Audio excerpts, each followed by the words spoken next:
All right. Well, welcome back. I hope everybody enjoyed the film.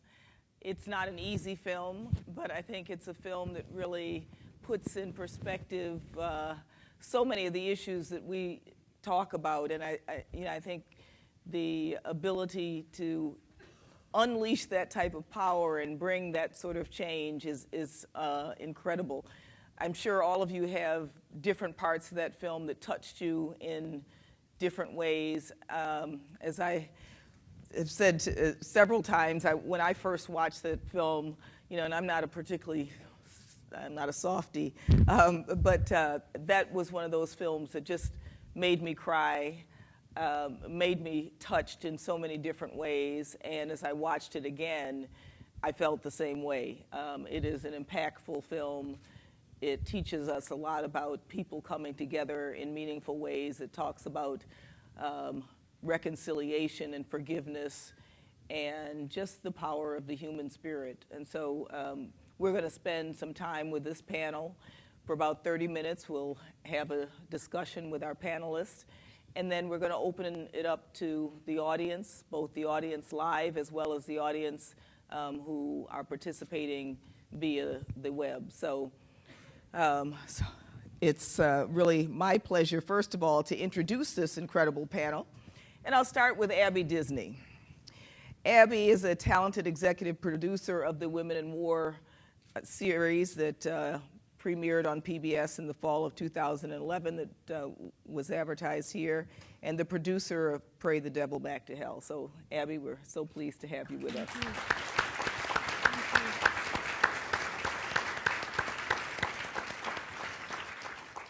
Paula Kierger is the president and chief executive officer of PBS, the nation's largest non-commercial media organization with more than 350 member stations throughout the country. So Paula, welcome.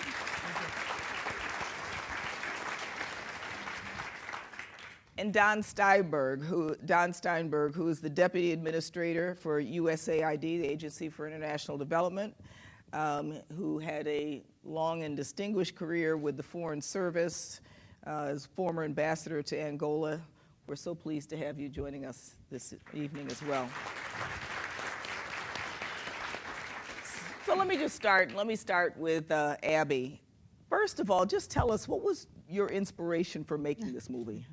Well, my inspiration was finding out this story, which was just kind of just the story nobody knew. And it started with feeling mystified that nobody knew it, and it morphed slowly but surely into rage, really. I mean, why didn't I know this story? Why didn't I know this story? And I came home and I thought about it, and I thought about the work I'd done over the years with women who do incredible things, and they always do things feeling as though they're doing it for the first time.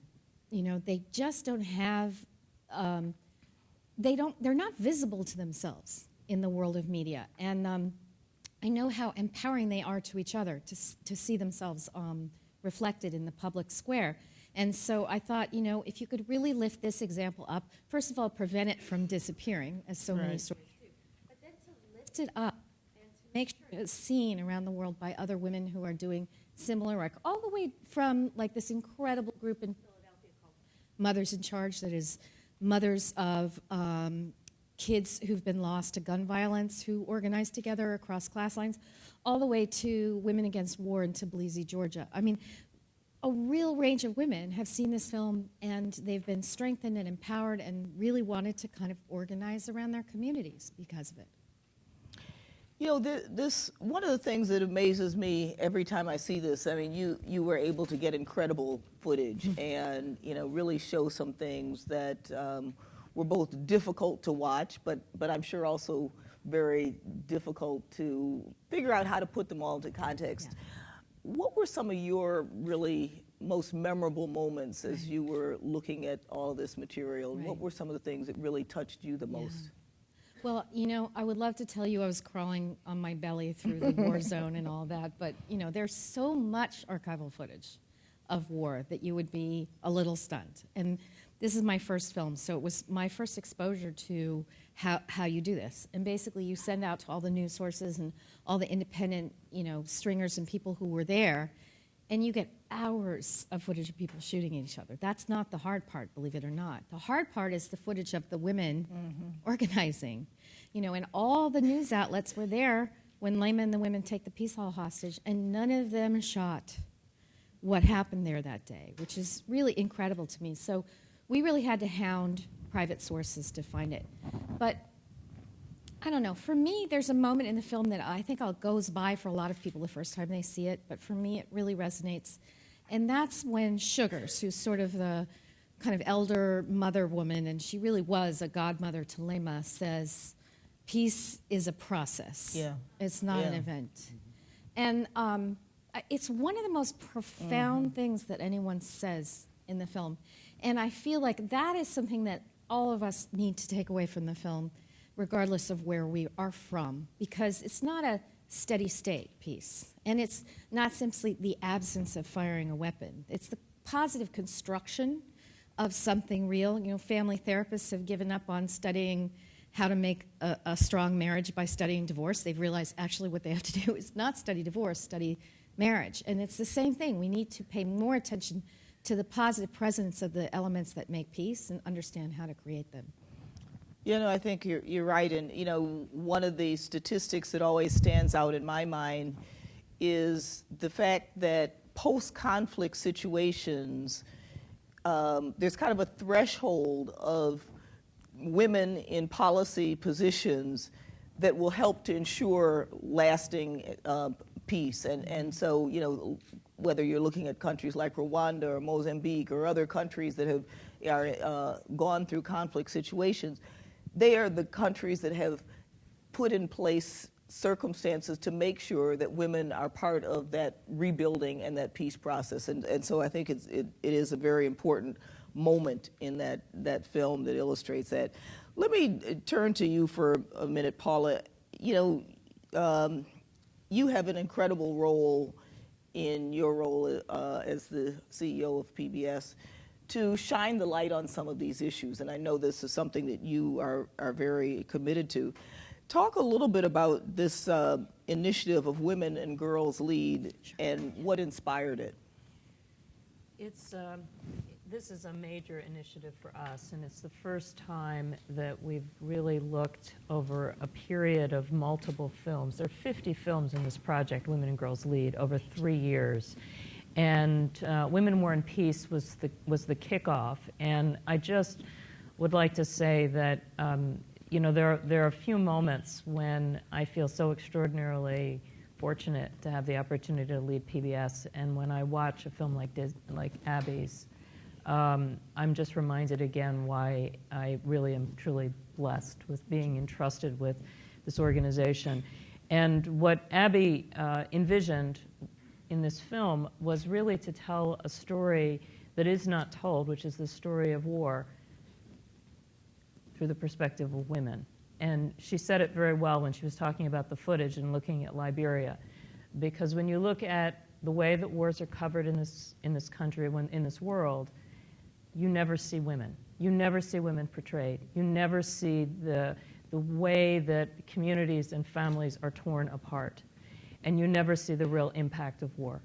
And that's what she attempted to do through this project and through what we did in the fall with a series of documentary films.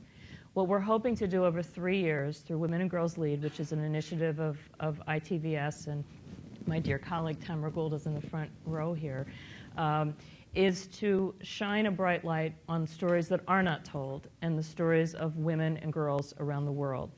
Over the course of these 3 years, there will be 3 anchor projects. The first, you just saw a very small piece. The second is a project that will premiere in October of this year, Half the Sky, produced with extraordinary care and with oversight by Nick Kristoff and Sherwood Dunn. And in the fall of next year, the anchor project will be Kind-Hearted Woman, which is a series by the great filmmaker, Sutherland, who profiles domestic violence through the lens of a Native American family woman. Around these three anchor projects are a series of documentaries, many international documentaries as well as documentaries in this country.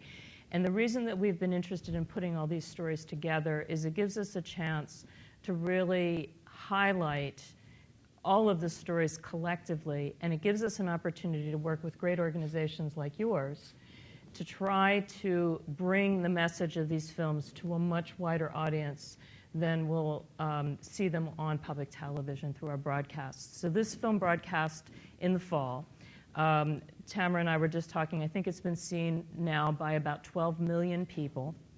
And we have an opportunity through our partnership to continue to have these kind of discussions and these kind of events where we can use the films as opportunities not just to appreciate great storytelling, but also to use the films as a way to create conversations that will impact organizations and individuals for years to come. So that's the whole vision behind this entire project. And as I said, I think it's the largest initiative that public television has undertaken. All of our 350 stations around the country are engaged in some way. We have a number of NGOs that we're working with. And I hope that by the end of this project, we actually will have not only showcased extraordinary filmmaking, as you've seen tonight, but we also have made a true impact in the world. That's great. Well, that's another activity our Care Action Network volunteers can get involved in and figure out how to continue the dialogue around these issues. So what did you have any challenges? Was there opposition to this? Were there people who didn't get why this would be an important project? No, I mean, I think the challenge that we all face, and I hope this was a good way to send you up to the hill, the power of the voice and the collective action. But I think the real challenge that we always face is the challenge of time and really being able to do something that has impact. And the thing that I always struggle with, and I see a lot of great films that come to us and that we have the privilege of showcasing on PBS, and they don't always get the attention I think they deserve. Mm-hmm. And I think from my perspective, in putting together a big project like this, it's complicated, has lots of moving parts. We need to encourage everyone to get behind this initiative, which is big. And I feel as if now, a little more than 6 months into it, that we're really starting to see a snowball. I've talked to more and more people that are interested in using these films for community screenings, for different types of engagement activities. And I encourage you, both through your work through CARE, and I know many of you are active in your own communities and with other organizations, please take advantage of the resources that we offer. We're always happy to help you figure out how to organize community screenings and how to use these films as part of your own work. Because that's really, I think, where the power lies, is not just sharing this great experience, but also figuring out how we can use films like this to really open people's minds and hearts. Great. Let me turn to you for a minute, Don. Under the leadership of Secretary Clinton and the Administrator Shaw and yourself, AID has really placed a real focus on empowering women. In fact, I think we were talking once and you said it was one of the main reasons you actually came back into government service, to be able to make sure that the issues of girls and women was really central to our development agenda. Why? Why is that so important to you? And maybe say something about your years of experience in foreign service, and what did you see that made you a true believer that this was the way we needed to go? Well, it probably relates more to my foreign service career than the development field specifically. And as you deal with women, peace, and security, I have spent 30 years negotiating peace agreements and implementing the peace agreements that were signed in places like Haiti and Central African Republic and Angola and South Africa. And the single lesson that I took from that period was that the systematic exclusion of women from those peace processes was a key reason why more than half of them fail. We've seen a success story here, which I guess we would have expected a happy ending from a Disney movie. But the majority of these processes do not work. And one of the reasons they don't work is that they fail to incorporate the wisdom, the ground truth, and the moral authority of 50% of the population. The agreements that are signed usually begin with amnesty granted back and forth for anything you've done. When I was in Angola, they even granted one amnesty for anything you might do 6 months into the future. And what that means in a typical context here is that men with guns are forgiving other men with guns for crimes committed against women. What it also means is that issues of social justice, issues of girls' education, issues of mother-child health care, trafficking in persons, are not part of the peace agreements. Out of the 300 peace agreements that have been signed in the last 20 years, exactly 18 even mention sexual violence against women. And that makes sense because 1 out of every 14 participants in a peace process is a woman. And as you've suggested, there is a critical mass that you need in a peace process, in a post-conflict reconstruction process, or in a government, and it's generally 20 to 25% to ensure that that group's interests are reflected. And so for me, this is largely not a question of fairness and equity. I firmly believe in those concepts. But as I said earlier to Abby, I'm very much from Mars as opposed to Venus. And so for me, it's a question of efficacy. Peace agreements that don't take advantage of the full population don't succeed. If you want to know whether your demobilization programs are working, don't talk to the aid workers. Talk to the women who are having to go back to homes that are not safe for them. If you want to know if the system of justice is working or your security sector reform is working, don't talk to the generals. Talk to the women whose lives depend upon the success of those programs and who need governments to protect them. If you want to find out whether there's going to be a new attack from the rebel forces, don't talk to the generals, talk to the women, because they're in the marketplace and they hear everything. And so for me, the real question is, will a peace agreement work? And unless it involves women, the answer is usually no.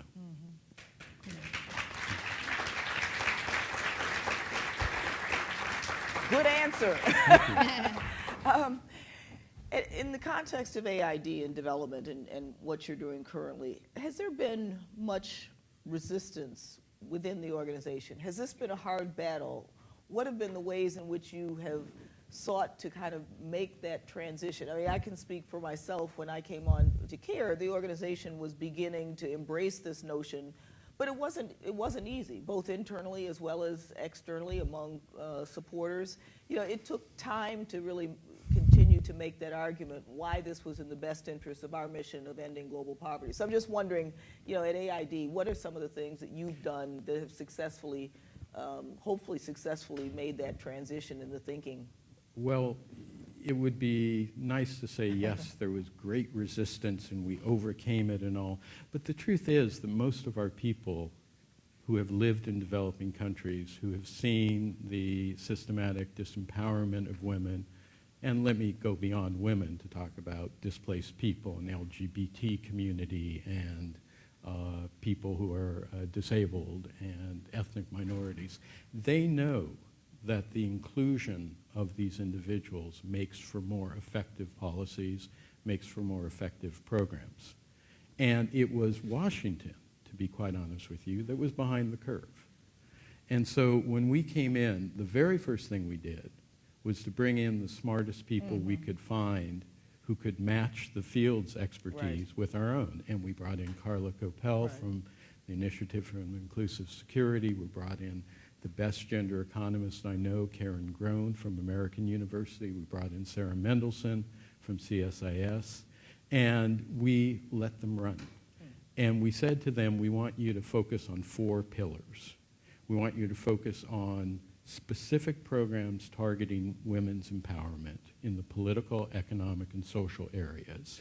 And so we said, do support women's caucuses, support girls' education, support women's associations, and then take those programs to scale. We said, seriously adopt the 1325 agenda, the agenda on women, peace, and security. Make the protection and participation of women a key priority. And this is especially dear to my heart, having worked on 1325, and I have said before that my PIN number for my ATM is 1325, which my credit card company has never been happy to hear me say it publicly. But and now this has been streamed, streamed, exactly.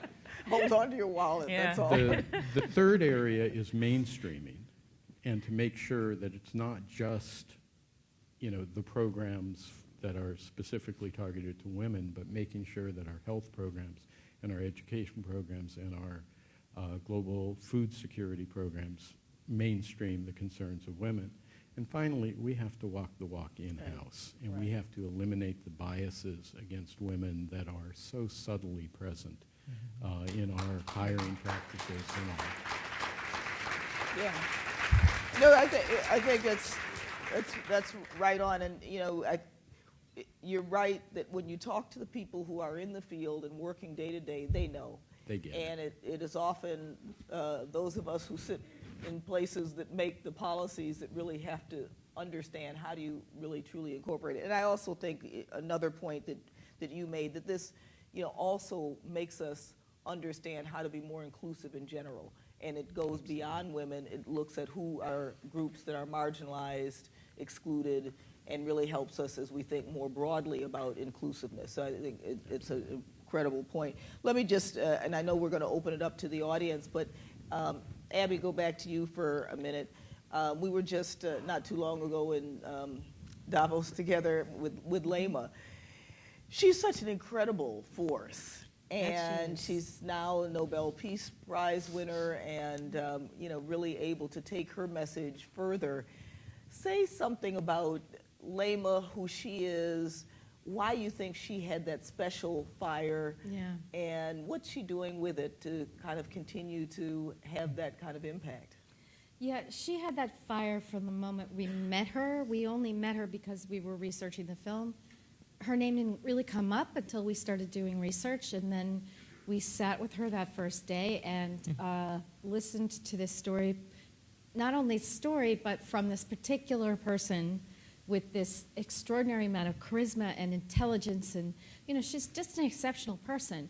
And if you really go back with a fine-tooth comb over the movement, that she's the first person to say she wasn't the only one, and she had all kinds of help, and that she should share the prize with all the women. But nevertheless, her instincts politically were extraordinary. I mean, there's Albert Einstein for physics, and then there's Lema for politics. That's how clearly she was strategically, and she has grown in the most amazing way. So the film came out in 2008, and for the last 4 years, she and I have kind of gone to places and shown the film, and then we would get up and talk afterwards. And every room we got into was slightly more intimidating than the one we'd gone into before, the World Bank and the Pentagon and the White House and so forth. And every place we went to, she would rise to that. So I've seen this amazing woman with amazing and uncanny abilities really blossom in the last 4 years into an extraordinary person. So that the prize is a great thing because she can really, have this global platform from which to speak with her very unique moral voice about the nature of women's participation, why it matters. She can speak strategically, but she can also speak emotionally from a place of extraordinary authenticity. So she is, really looking to find constructive ways to not only still matter on the ground level at home, which she never wants to lose, but also globally. So she's been asked, for instance, by the government of Nigeria to come into Jos in the north and work with the women there. She's been asked to come into Sri Lanka and work with the women there. It's a real range of opportunities she's got. The challenge for her now is managing opportunity, really, and finding a good way, the best use of her skills. Yeah, no, and by the way, she had said she had wanted to be here tonight with us, but she's just getting back from, I think, the TED conference in California, so it's just an example of how she is now able to have that platform and to share the Nobel Prize with President Sirleaf Johnson was also tremendous, and I think kind of helped, have this kind of come full circle, so it's great. All right, we're going to open it up to the audience for audience questions and also the live stream audience as well. So I think we have our first question, and people can line up at the mic. My name is Christina. I am from Brazil. I was the main witness of a huge corruption scandal of the government in Brazil. I am in the United States because they tried to kill me for the 5th time 20 days ago. And the scandal will be judged in 2 months. It's called Mensalão. My story was the cover of Wall Street, but she said something that rings me the bell, because every country, especially South America, we have this.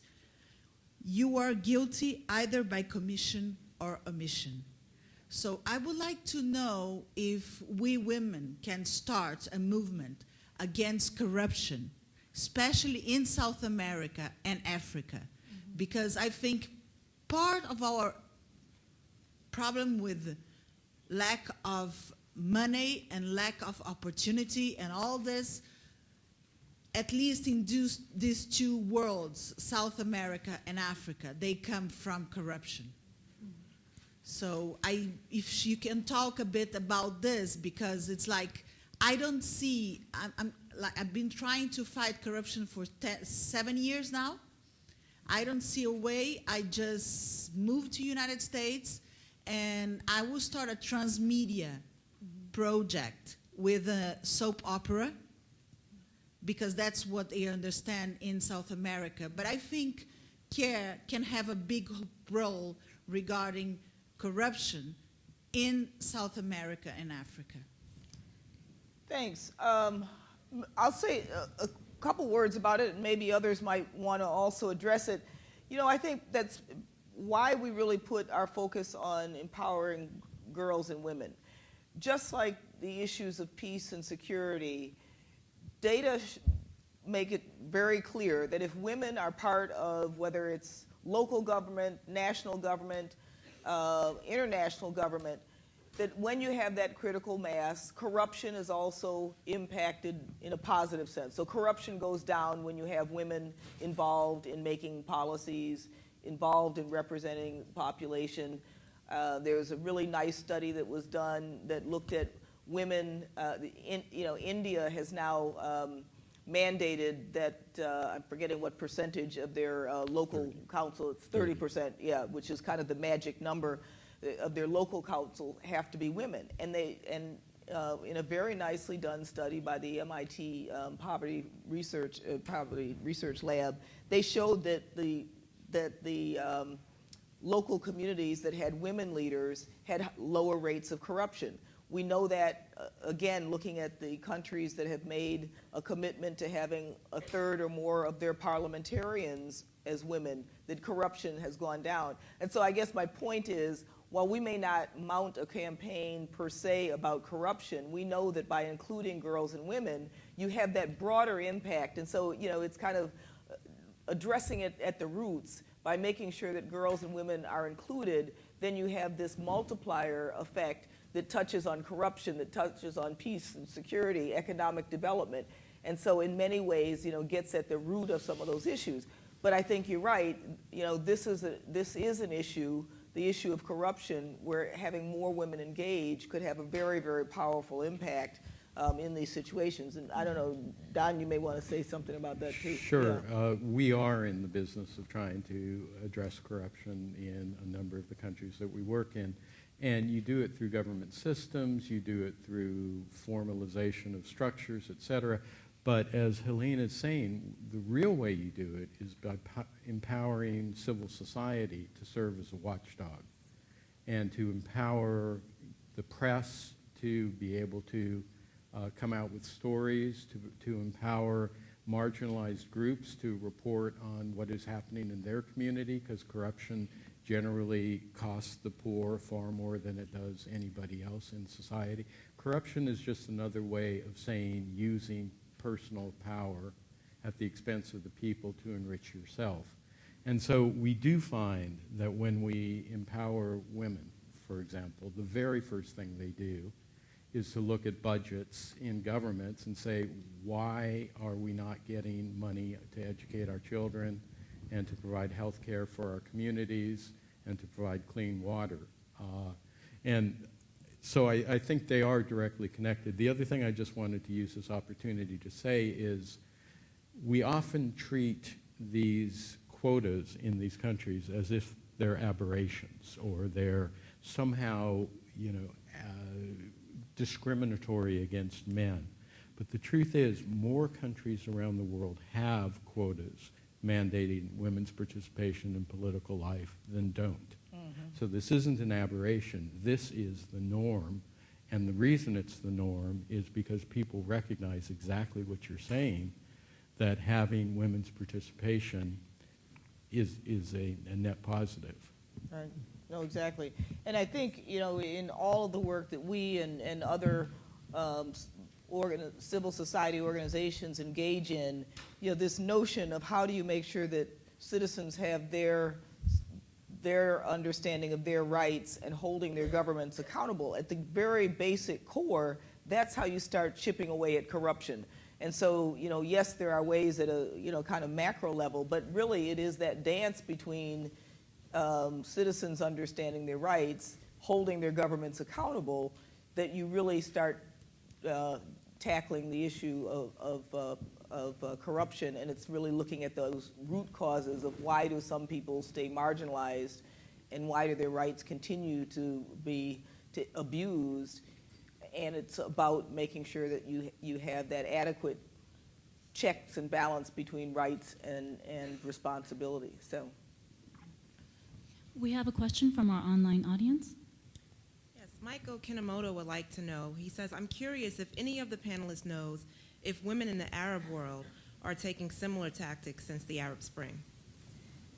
You could probably answer that better than I can. I mean, I will say that I've been in touch with several friends in Libya and Egypt and other places, and they've been very active, but they're also enduring some pretty ferocious pushback in all those places. But Don knows more. Yeah, no, they are indeed. And one of the things that we're very concerned about is exactly that women who were in the forefront of some of the liberation movements that we've seen are now seeing, the empire striking back in effect.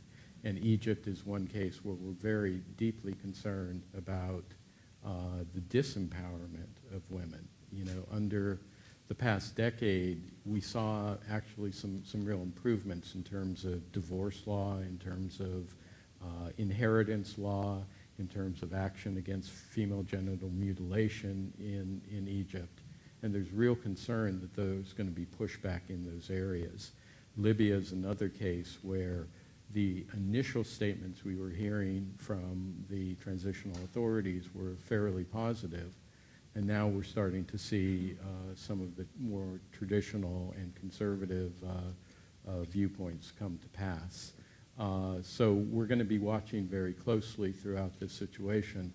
And as Helene started out by saying, when you work for an administration that has Barack Obama, Hillary Clinton, Milan Vivir, and Raj Shah, it's very easy to push these issues. And Don Steinberg. Next question.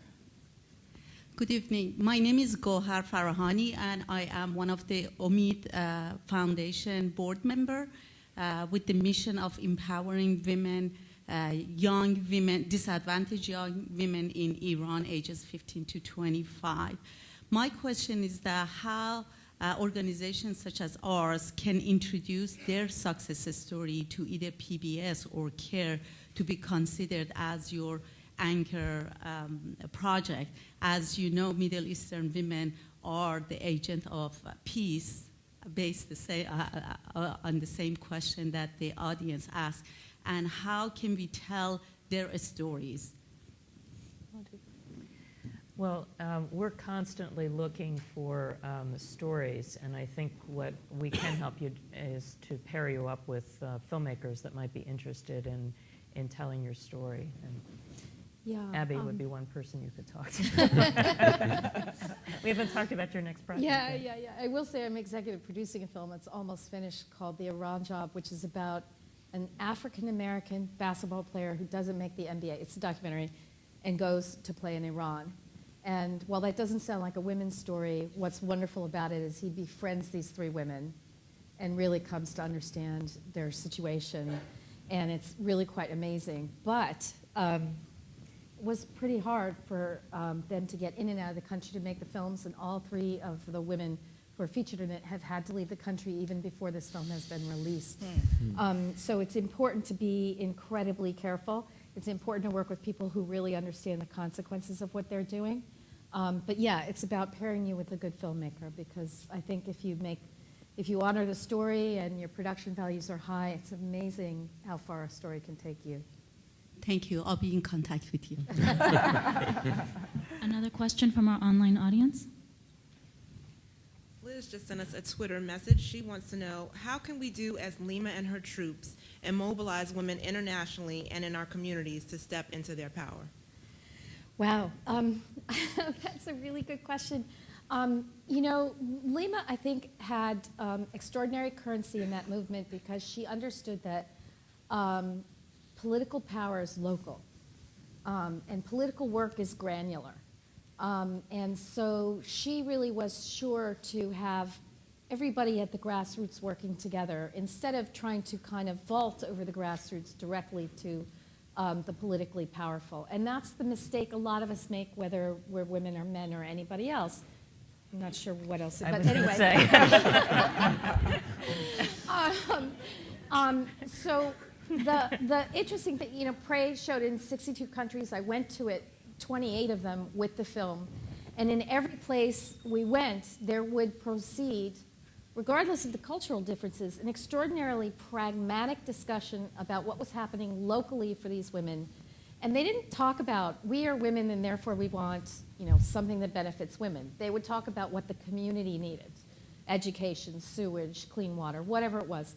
But they would have an extremely pragmatic discussion, and in almost every case they made a decision to meet at some later time. They wrote a position statement. They made some kind of plan of action. So it's a question of gathering people at the local level and respecting what bubbles up from the local level, rather than taking your marching orders from someone in the stratosphere above you, and then really respecting the moral authority of what bubbles up. Can Yeah, I Don. just comment as well? I agree 100%. I also believe that it is a question of cultivating leadership in these environments. And in so many of the environments, you have the Limas who never have a chance to exercise their leadership abilities. And in many cases, the one that I'm thinking of right now is northern Uganda, where women are the leaders in their society. It's a matriarchal society, and yet when an international peace process begins between the government and the Lord's Resistance Army, the women are left aside, in part because they're not trained to apply those inherent qualities that they have: ground truth knowledge, willingness to compromise, a willingness to see things through other people's eyes. They're not able to translate that into what works at the national or even international level. And so when I talk about training, it isn't a pejorative, you know, these poor women need training. It's bringing out the skills that they have. So one of the very first things I did when coming to USAID was to go to the AFAD women's university in Khartoum, which is one of the great women's universities in the world. It's 100 years old. 100 years old. All Women University in Khartoum, Sudan. Incredible organization. And we announced a new program worldwide to involve women in peace processes and post-conflict reconstruction around the world. And what we're doing is providing them financial resources so they can be away from their families. We can provide them training. And as this movie makes so clear, we're also providing them physical protection, because the single most dangerous profession in the world is a woman peace builder. You know, one of the most influential institutions in this country you've probably never heard of, and it's called the Highlander Folk School. And since the 1930s in Tennessee, it was training people in political organizing. Martin Luther King went there. Rosa Parks went there. Every important name in the civil rights movement in the 50s and 60s went there and were trained in political organizing. This stuff doesn't come from nowhere, and it's highly teachable. Thanks. Great. Next question. I have a comment, not a question. That would be great. My name is Panda. I'm from Senegal, living actually in California. And I wanted to say thank you to CARE and the panel for this movie. I knew about the war, but I didn't know the seriousness of the war and how much women had contributed to the peace. And I would want, I think it's because of the media, because we don't get those information.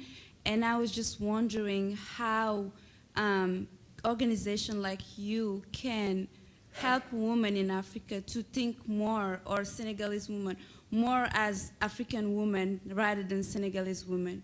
Because it took me years to come to the US for study, to start thinking more like African woman than a Senegalese. And I was just wondering, what can I do?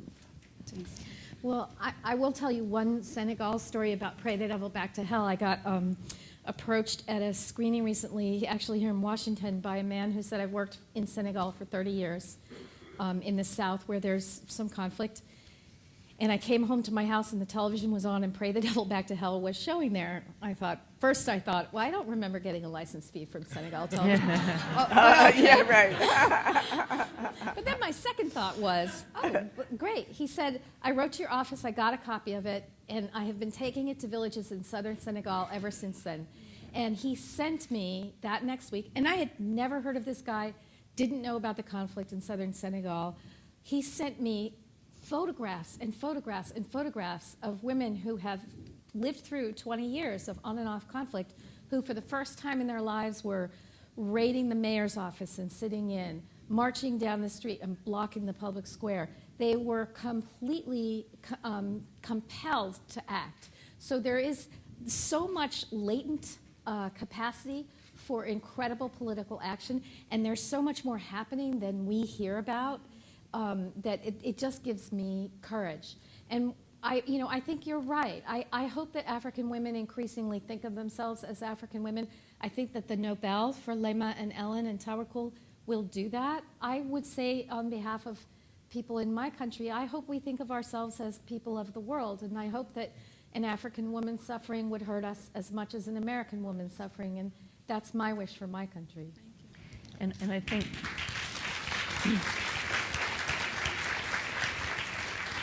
and again, as we look at the power of trying to curate a whole series of films and really putting the energy behind not just the broadcast, as powerful as that is, but really trying to bring these important films around to community screenings, and also making heavy use of social media.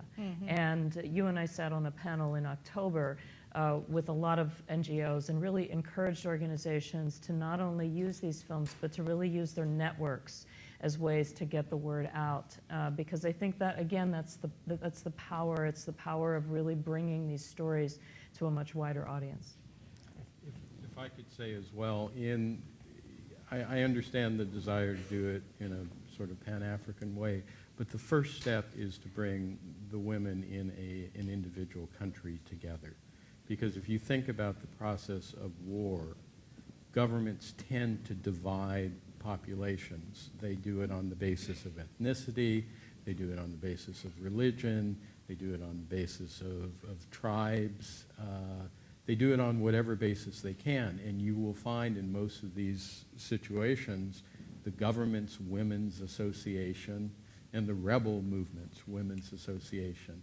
And what is so inspiring about this film is the Christian-Muslim divide, which was a conscious effort by Charles Taylor to keep women apart, to keep journalists separated, to keep academics and union leaders separated. And these women could see beyond that to their common identity and resist what was going on in their country. So I really do believe that the first step is to bring together groups of civil society, end the divide and rule tactics that is too often employed in these situations. And then I would also say that one of the beauties of this film is that the impact that this had on Sierra Leone and Cote d'Ivoire and Guinea as the Mano River states, the relationships between all these people were very important. There is another very prominent African woman who is running the Femmes Africaines Solidarité, which draws African women together, but the real focus has been the Mano River states in drawing those women together. So, Thanks. I think we have a couple more questions, and we're starting to wrap up. But Yes, we have one online question, and then we can only take one more live question. Okay, great. Itali would like to know, how has the success of the women in Liberia resonated on the African continent among women in other governments? Well, I'm so pleased that this afternoon Dawn's colleague said that in the 26 countries that she's worked in Africa, every single country has talked about this story, knows about this story. It's incredibly encouraging. I mean, the way I think of it is I was raised, in the 60s on the domino theory, and I think actually, these dominoes knock each other over, but sometimes they stand each other back up. And I think that's a little bit what has happened there, is there were a lot of women who were sitting on a lot of latent capacity who've now seen that this has happened, and we're going to, over the next 5-10 years, start to see the beginnings of some real effect of this story. Good evening. Thank you so much, Kay, and the panel for this, this incredible documentary. I actually was crying because it reminded me so much of what we went through during the Nigerian Civil War.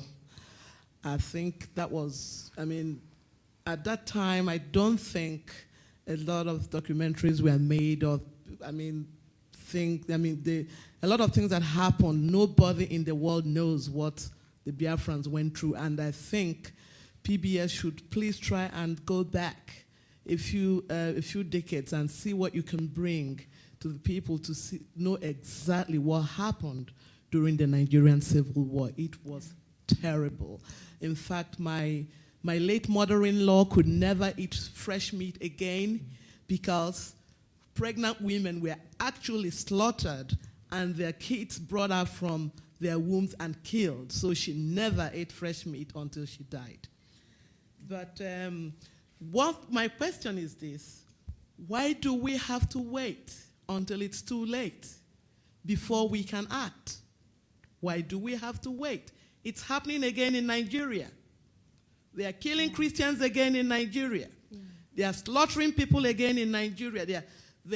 Whatever they are calling themselves, the terrorists are saying, the Christians, we give you 2 weeks to get out of the northern part of Nigeria, or else we're gonna kill all of you. It's happening again, and people are keeping quiet. Yeah. So it happened in Rwanda, it happened in Burundi, and everybody kept quiet. Yeah. It's happening again. I do not see why the world should sit down and wait until it's too late, and then we start talking about peace movements. We start trying to make peace. We start going to Geneva. We start going to all kinds of places to try and make peace. I think the world should act now, especially women all over the world should try and find out what's happening to other women in other parts of the world, and let us please act before it is too late. Thank you.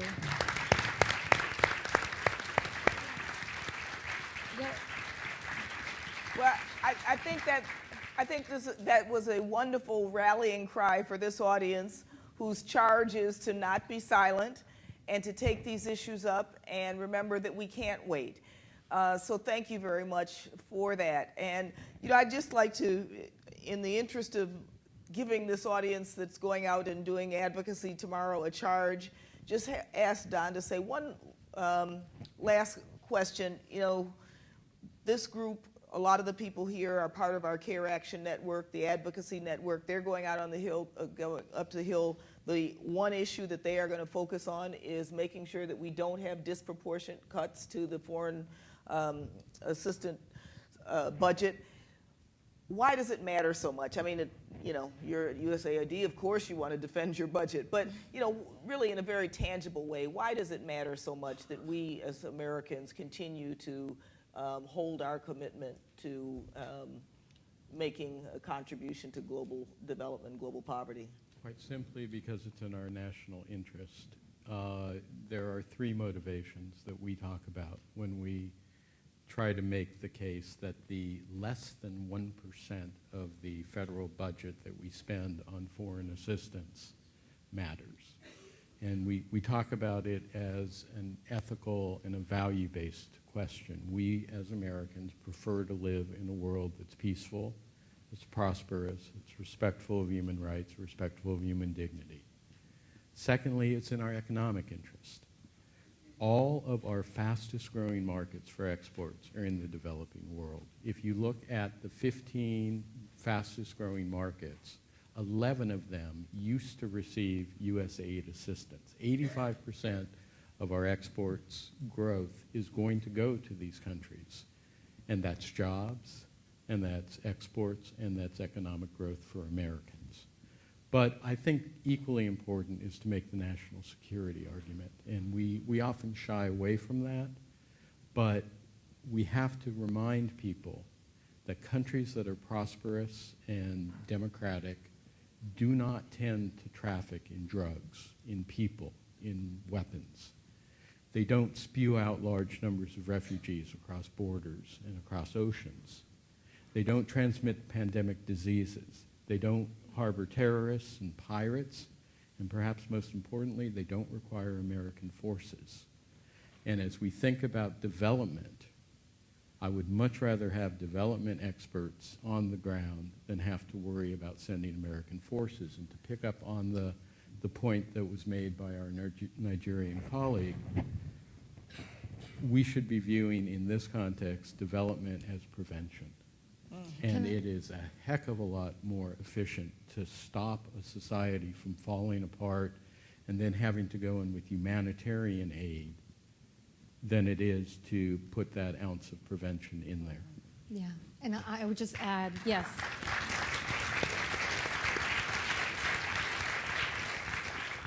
We've heard from Mars, and I'm just going to weigh in for Venus very quickly. Because we're the best country in the world, and anything less would be beneath us.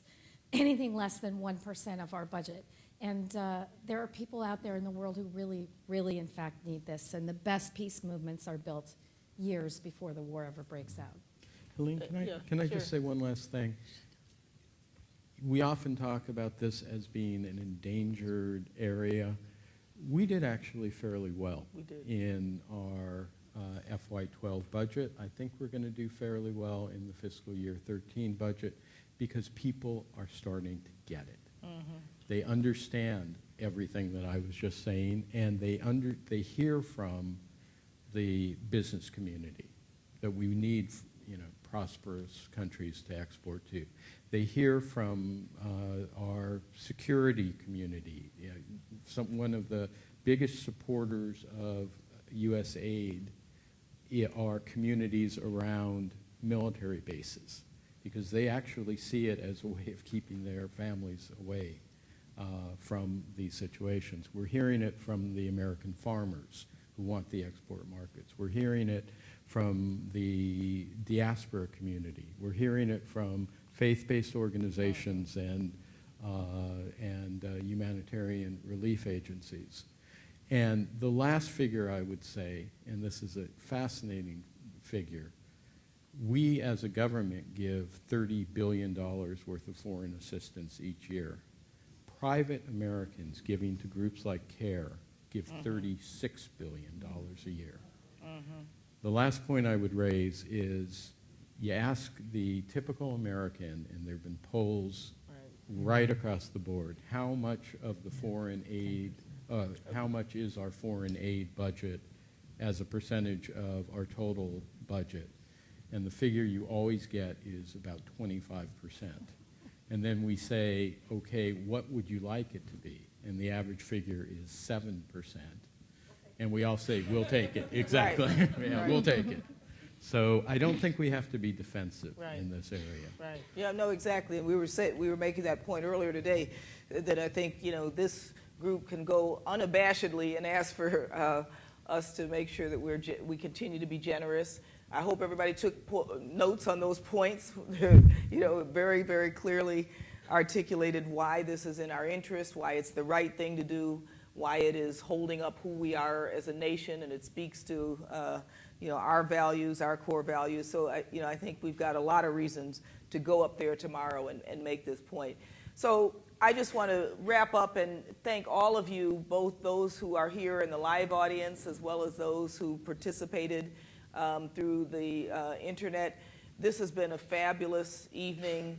I think this film, I'm sure it touched you like it continues to touch me and touch people who see it. I think it is the kind of story that needs to be told because it does speak to a common humanity and how we can make a difference in the world.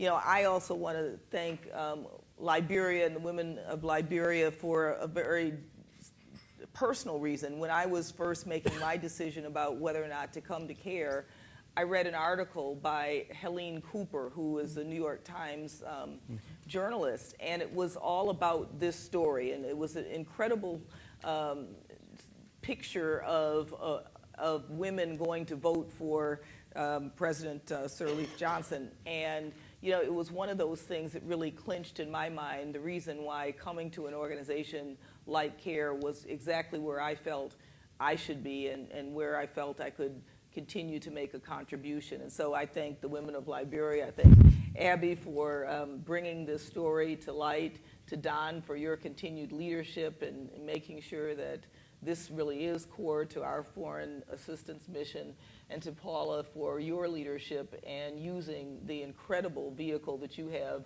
through PBS to bring these kinds of stories to the viewing population, and then encouraging people to use these stories as a way of mobilizing others and keeping this momentum going. And of course, thanks to our sponsors.